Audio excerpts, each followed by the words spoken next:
뉴스 외전, 오늘은 전현희 더불어민주당 의원 나오셨습니다. 어서 오세요. 반갑습니다. 안녕하세요. 네.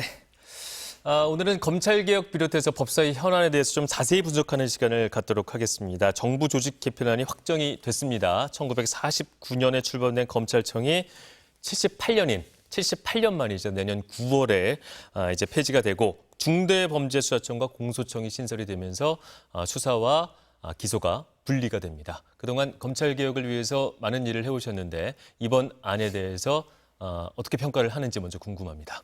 네, 그동안 국민들의 많은 불만과 우려를 자아낸 검찰이 사실상 수사와 기소 분리라는 검찰개혁을 이제 눈앞에 두고 있습니다.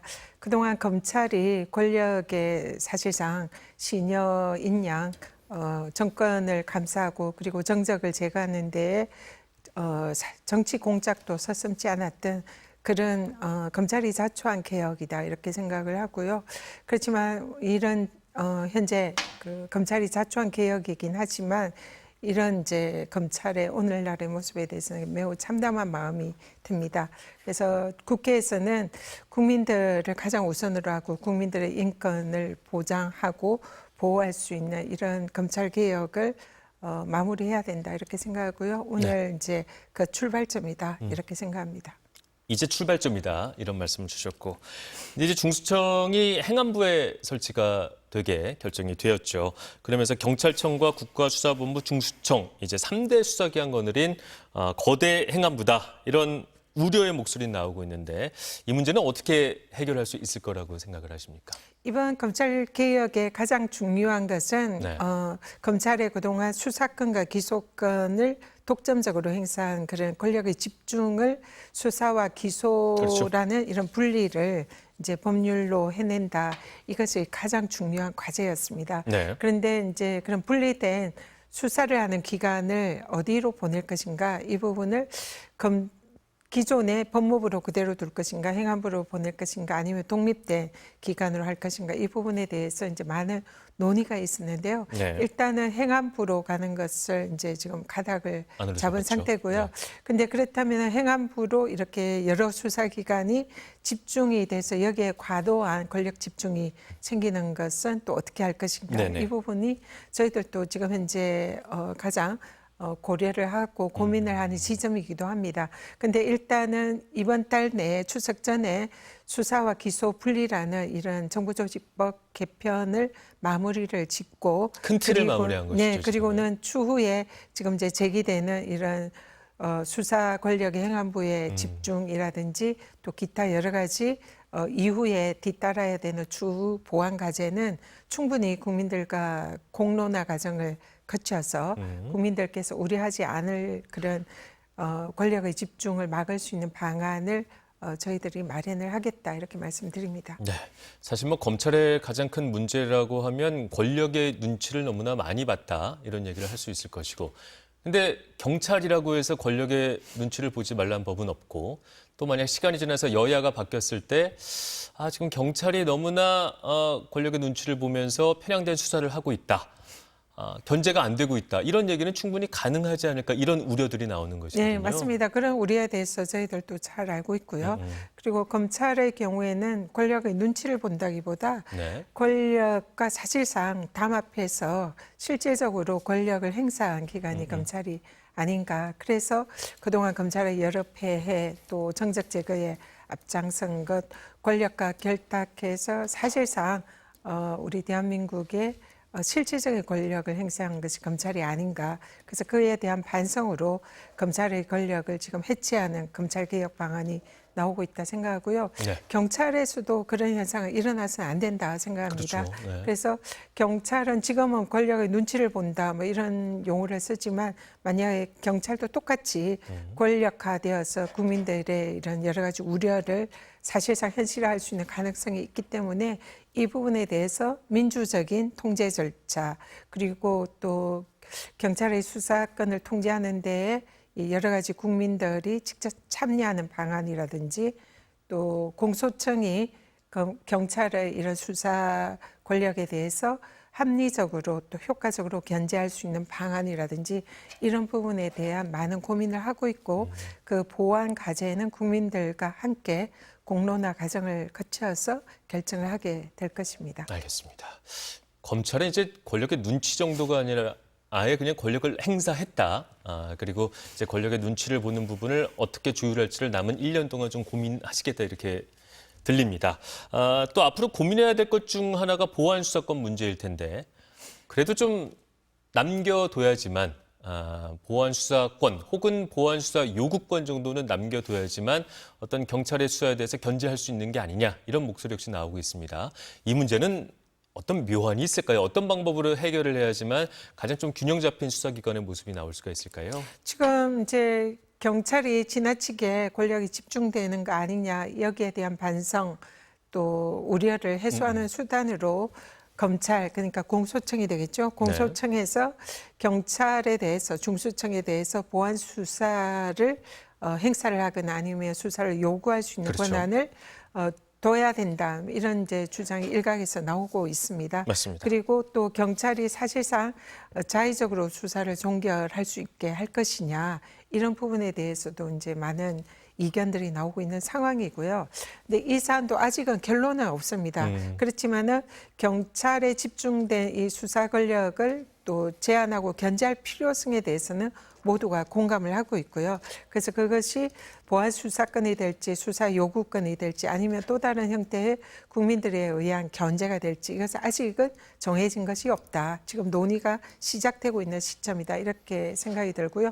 분명한 것은 국민들께서 우려하지 않도록 효과적인 통제 방안을 만들 것이다. 이렇게 지금 말씀드리겠습니다. 네. 그러니까 이번에 확실하게 정해진 것은 수사와 기소의 분리고 그다음에 중수청을 행안부에 둔다는 것이지 그 나머지 구체적인 안들은 남은 1년 동안 다 열어놓고 논의할 마음이 있다는 네, 그렇습니다. 식으로 들으면 될까요? 국민들과 함께 공론화 과정을 거쳐서 네. 국민들이 가장 중심이 되는 그런 검찰 개혁안을 만들겠습니다. 알겠습니다. 노만석 검찰총장 대행이 오늘 아침 출근길에 이런 말을 했습니다. 검찰의 개명 위기는 검찰 잘못에 기인한 것이기 때문에 깊이 반성한다. 그러면서 국민 입장에서 개혁 방안이 설계됐으면 하는 바람이다 하는데 일단은 어느 만큼 검찰이 자초했다는 점은 인정을 하면서도 저의 눈에 띄었던 것은 검찰의 개명 위기라고 했습니다. 이것은 이번 사안을 검찰의 이름 정도만 바꾸는 것이지 본질적인 수사기소 분리 등등 어떤 대대적인 개혁이라고 보지 않는 시각이 살짝 읽혀지기도 했는데 이번에 개명 위기라는 말을 어떻게 이해를 하셨습니까? 이번 검찰 개혁은 단순히 개명이 아니고요. 기존의 검찰청 자체를 이제 해체하는 수준의 이 근본적인 검찰 개혁 방안입니다. 네. 그래서 그동안 검찰이 수사권과 기소권을 모두가 권력을 독점하고 있었고 그것을 자신들의 입맛에 맞게 자의적으로 행사를 하고 그리고 또 권력과 결탁해서 권력의 입맛에 맞춰서 사실상 자신들이 권력 행사를 했다. 이게 이제 가장 문제점이었다 보는 겁니다. 그렇기 때문에 검찰에 집중되었던 수사 기소 권한을 검찰에게는 기소를 할 수 있는 공소권만 주고 네. 수사를 할 수 있는 권한 자체는 그것을 이제 분리를 시켜서 다른 기관으로 보내겠다는 거거든요. 그러니까 이거는 단순한 개명이 아니라 근본적인 개혁을 하는 조치입니다. 그래서 그 부분에 대해서 개명 수준이다라는 지적은 맞지 않다 생각을 하고요. 또 지금 검찰이 현재 저희들이 문제점으로 보는 것은 이런 검찰 개혁을 자초한 것은 검찰입니다. 국민들도 정치권도 검찰을 신뢰하고 믿고 싶어요. 그러나 그동안 검찰이 사실상 그러지 못했다는 것은 온 국민이 알고 있고 네. 바로 그것 때문에 검찰 개혁이 시작이 된 겁니다. 그런데 그런 개혁의 대상인 검찰이 아직도 반성하고 자성하지 않으면서 마치 자신들이 개혁의 주체인 양 하는 것은 매우 부적절하다 이렇게 말씀드리겠습니다. 그럼에도 불구하고 개명이라는 단어를 쓴 데는 이게 약간의 검찰 내 반발의 어떤 시작이랄까 단초랄까 이렇게 볼 수도 있는 걸까요? 지금 검찰 개혁에 대해서는 내부의 반발은 그 이전부터 있어왔고요. 이번에 뭐 특별히 이번에 시작됐다 이렇게 보지는 않습니다. 네. 당연히 자신들이 그동안 70년 가까이 누리고 왔던 독점적인 권력을 빼앗기는 것은 사실은 내부의 그 구성원으로서는 거기에 대해서 반발은 있을 수 있다 이렇게 생각은 하지만 지금은 국민들께서 이미 검찰에 대한 신뢰를 이제 접었고 그리고 새로운 개혁 화두가 국민들이 사실상 바라는 것이고 이런 검찰 개혁은 국민의 명령이다 이렇게 생각합니다. 저희 뭐 국회에서 하는 것도 아니고요. 국민들께서 명령하는 일을 국회가 대리해서 하고 있다 이렇게 생각을 하고요. 그렇기 때문에 이런 국민의 명령에 대해서 검찰은 자중하고 사실상 반성하는 그런 자세를 보여야 된다 이렇게 말씀드리고 싶습니다. 네. 총장 대행으로서 그냥 해야 되는 얘기를 했다 이렇게 이해를 하는 걸로 드리겠습니다. 이해하기가 좀 어렵습니다. 이해하기가 네. 어렵다. 알겠습니다. 사법개혁 관련된 질문을 좀 드리도록 하겠습니다. 민주당이 현재 대법관 수가 14명인데 26명으로 증원하기로 했다. 이런 보도가 잇따라 나오고 있습니다. 사실 지난 6월에 대법관을 30명으로 늘리는 논의가 있었다는 얘기가 나왔는데 그때 좀 논란이 있었고 이제 26명으로 증원을 하기로 한 것은 확정이 된 사안인가요? 아직 확정된 건 아니고요. 네. 지금 사법개혁 특위에서 논의되고 있는 안이 언론 보도가 돼서 이제 지금 그 과정이 지금 알려진 셈인데요. 과정에 미리 나온 거군요. 네, 일찍 나온 그렇습니다. 것이고요. 이미 검찰 개혁의 경우에도 마찬가지로 여러 가지 쟁점에 대해서 당내에서 치열한 논의를 거쳤습니다. 그래서 그 논의를 거쳐서 최종적으로 확정된 안이 당정 협의를 거쳐서 이제 정해진 거고요. 네. 마찬가지로 사법개혁안도 똑같은 절차를 거치게 될 겁니다. 그래서 당내 사법개혁 특위에서 논의한 안이 최종적인 안이라 보기는 어렵고요. 그게 이제 당내 의총과 지도부의 또 회의라든지 그리고 또 용산 또 대통령실과 정부와 협의 이런 거 앞으로 거쳐야 될 과정들이 많이 남았습니다. 네. 그래서 그 과정에 지금 이제 논의 중의 안이 지금 보도가 된 것이라 확정된 안은 아니다 말씀드리고요. 하지만 지금 사법개혁도 검찰개혁에 못지않게 또 국민들의 요구도 높고 민주당 내에서도 그런 이제 논의가 치열하게 진행 중인 것은 맞습니다. 그래서 현재 뭐 대법관 증언이라든지 그리고 영장 사전 심사제라든지 법관 평가 뭐 이 기준 제시라든지 이런 네. 부분에 관한 논의가 현재 활발히 개진되고 있다. 이 정도로 말씀드리겠습니다. 네, 26명 확정은 아니고 아직 논의 중이다. 근데 관련해서 정청래 대표가 이게 외부에 새어나갔다면서 엄벌하겠다. 그러면서 특별 감찰 및 조사를 지시했습니다. 근데 이런 논의는 왜 어떤 이유로 새어나가는 겁니까? 네, 지난번에 그 검찰개혁안도 중간에 외부에 유출이 돼서 네. 사실상 확정된 안이 아닌데 마치 그것이 확정된 안인 양 나가서 혼선을 빚은 적이 있었습니다. 이번 네. 사법개혁안도 아직 확정된 안이고 논의 중인 안임에도 불구하고 마치 당에서 확정된 안인 것처럼 보도가 되는 바람에 사실상 거기에 대해서 이견이라든지 토론이 사실상 의미가 없어지는 그런 이제 부작용이 생긴 거죠. 그래서 확정된 게 아니라 앞으로 계속 토론을 거쳐서 확정을 시켜 나가야 할 그런 과정이 남았는데 그걸 중간에 이렇게 이제 마치 기정사실화 된 것처럼 나가게 됨으로써 이 사법개혁에 이제 절차에 혼선이 생긴 거죠. 그래서 중간 절차에 있는 안을 이렇게 외부의 당의 그런 공론화 과정을 방해하는 이런 형태의 그 언론 플레이는 바람직하지 않다. 네, 바람직하지 않다. 그래서 앞으로 중간 과정에서 이렇게 토론 중인 사안이 마치 기정사실화된 것처럼 나가는 것은 좀 없었으면 좋겠다. 이런 취지로 그 이제 조사를 지시를 한 걸로 알고 있습니다. 유출자는 밝혀졌나요? 오늘 당대표가 지시를 했고요. 네. 아직 이제 조사 중이다. 네, 조사 중이라 아직 내용은 지금 알지 못합니다. 알겠습니다. 사법 개혁과 관련돼서 대법원의 법원 행정처가 이런 얘기를 했습니다. 법원을 배제한 일방적 개편은 헌법 가치의 훼손이다. 이런 의견서를 국회에 제출을 했습니다. 대법원은 오는 12일에 전국 법원장 회의를 소집하는데 대법원은 어떤 사법개혁의 논의에 대상에 포함되지 않고 있는 건가요? 이게 마찬가지로 그 사법개혁안이 언론에 유출이 됨으로써 나오는 네. 부작용 중에 하나다. 이런 게 문제다. 네, 그러니까 이런 이제 지금 당 내에서 논의를 하면서 이게 어느 정도 가닥을 잡으면 또 그 대상인 법원과도 소통을 하고 또 국민들의 의사도 묻고 이런 절차를 당연히 거쳐야 된다 생각합니다. 네. 그래서 아직 그런 절차도 거치지 않았는데 마치 기정사실화된 것처럼 외부에 보도가 됐고 또 법원에서도 그것이 기정사실화된 것처럼 이렇게 이제 반박하는 의견서를 제출하니까 이 지금 건전한 토론의 기회나 장이 사실상 방해되고 차단되는 그런 효과가 있지 않습니까?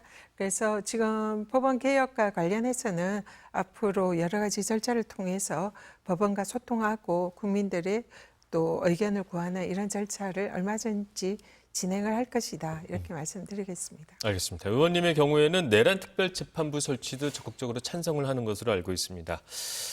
근데 이제 이 문제가 나오는 이유 중에 하나는 현재 윤석열 전 대통령의 내란 혐의 재판장이죠. 지규현 부장판사의 판결에 대한 논란 때문이기도 한데 여러 판단들에 대한 오늘 지 부장판사가 윤 전 대통령 내란 재판이 12월 무렵에는 심리를 마칠 것 같다 이런 얘기를 했습니다. 너무 늦어지는 건 아니냐 이런 비판에 대한 대응으로 보이는데 이런 발언 어떻게 보셨습니까? 네, 지금 지기현 재판부에 대해서는 사상 초유의 시간 단위로 구속 일자를 계산을 해서 윤석열 씨에 대해서 석방 결정을 그랬었죠. 한 그 문제는 정말 국민들이 납득할 수 없는 그런 처사였습니다. 그리고 당시 대법원 법원행정처에서도 이것은 상급법원의 판단을 받아봐야 할 사안이다. 라고 사실상 그것이 적절하지 않았다 이런 입장을 낸 바도 있습니다. 그런 지기현 재판부가 내란이라는 이런 사상 초유의 국가적인 그런 과제에 관해서 전담해서 지금 사실상 재판을 하고 있는 것에 대해서 그 재판부에 대한 신뢰와 공정성에 대한 의구심이 굉장히 많고요. 그리고 또 대법원에 대해서도 국민들이 이재명 전 대표에 대한 사상 초유의 최단기간의 유죄 취지의 파기환송 판결에 대해서도 당시 기록을 제대로 읽지 않고 그런 결정을 했다는 데 대해서 사실상 대선 후보 자격을 대법원에서 박탈하려고 한 것이 아닌가, 정치에 개입한 것이 아닌가, 이런 이제 국민들의 사법에 대한 많은 불신이 있는 것이 현재 사실입니다. 네. 근데 지금 지기현 재판부가 사실상 이 재판을 내란 재판을 전담을 하고 있는데요. 근데 여기에 대해서 재판이 기존의 박근혜 정부 때의 이 국정농단 재판에 비해서도 재판의 속도가 매우 늦고요. 그리고 또 지금 현재 특검에서 계속 수사를 하고 있습니다. 아직 기소하지 않은 내용도 매우 많고요. 그렇기 때문에 특검에서 수사한 내용들이 계속 이제 법원에 기소가 될 텐데 이런 사안들을 과연 지금 현재 지기현 재판부가 과연 공정하게 할 수 있을 것인가 이 부분에 대한 논란, 의혹이 굉장히 많습니다. 그래서 이 법원의 판결은 정말 공정하게 판결하는 것도 매우 중요하지만 국민들이 보기에 공정하게 보이는 외양을 갖추는 것도 매우 중요하다 생각합니다. 그래서 지금 헌법에 보면 네. 이 법원의 구성은 대법원과 각급 법원의 구성은 법률로 정한다. 이렇게 규정이 되어 있어요. 그렇죠. 그래서 지금 내란만을 전담할 수 있는 그런 재판부를 두는 것은 법원의 법률로 정할 수가 있기 때문에 얼마든지 거기에 대한 법률을 개정을 할 수가 있는 거죠. 그래서 특별한 뭐 위법 소지도 없고 내란이라는 이 중차대한 국가적인 과제를 전담 재판부를 두어서 이 재판을 하게 해야 한다. 이거는 많은 국민들께서 요구를 하고 있습니다. 그리고 민주당도 사실상 지도부나 법제사법위원회에서도 지금 현재 그런 방향으로 추진을 하고 있고요. 그래서 민사전담재판부, 형사전담재판부 이런 게 있잖아요. 네. 마찬가지로 내란전담재판부는 현행 헌법과 법률 하에서 얼마든지 둘 수 있는 합법적인 조치이다 이렇게 말씀드리겠습니다. 네, 절차적 문제가 있을 것이고 또 하나는 이제 국민적 공감대 문제가 있을 수도 있겠는데 제 개인적인 느낌일지 모르겠지만 검찰 개혁에 비해서는 아직 내란 특별재판부는 그만큼의 공감대가 쌓였나 한번 생각은 해보게 되는 사안인 것 같습니다. 그래서 국민의힘에서는 이건 법치가 아니라 민주당치다 비판을 하기도 하고 또 이게 사법 불복과 국론 분열의 결과를 낼 것이다 이런 또 비판들이 나오고 있습니다. 어떻게 설득을 하시겠습니까? 네, 국민의힘 주장은 저희들이 보기에는 사실상 반대를 위한 반대다 이렇게 생각을 하고요. 지금 내란 종식이라는 그리고 또 국정농단을 그 진상을 규명하는 것은 이것은 단순히 민주당만의 과제가 아니라 이 대한민국의 새로운 헌정 질서를 수립해가는 그 과정에 있는 모든 이 정파를 이렇게 가리지 않고 당면한 과제다 생각합니다. 그래서 이 내란을 종식하는 것이야말로 진정한 협치의 시작이다 이렇게 생각을 하는데요. 그래서 국민의힘이 지금이라도 내란 세력과 단절하고 국회에서 내란을 완전히 종식할 수 있는 그런 여러 가지 조치에 함께하는 것이 국민의힘이 국민의 대리인으로서 마땅한 그런 자세다 이렇게 생각합니다. 그래서 국힘이 계속적으로 이 내란을 종식하려는 민주당의 노력에 대해서 참모를 끼얹거나 특검의 수사를 방해한다면은 국민들께서 그러면 국힘이 내란 세력이지 내란 동조 세력이지 기존의 내란 세력과 뭐가 다르냐 당연히 이런 의구심을 가질 거고요. 그래서 국힘이 지금이라도 지난번에 비상계엄과 내란에 대해서 반성하고 단절하는 그런 모습을 보이는 게 꼭 필요한 시점이 아닌가 이렇게 생각합니다. 네, 잘 알겠습니다. 정치고수다 오늘은 여기까지 듣도록 하겠습니다. 전현희 더불어민주당 의원이었습니다. 오늘 말씀 잘 들었습니다. 감사합니다. 감사합니다. 네.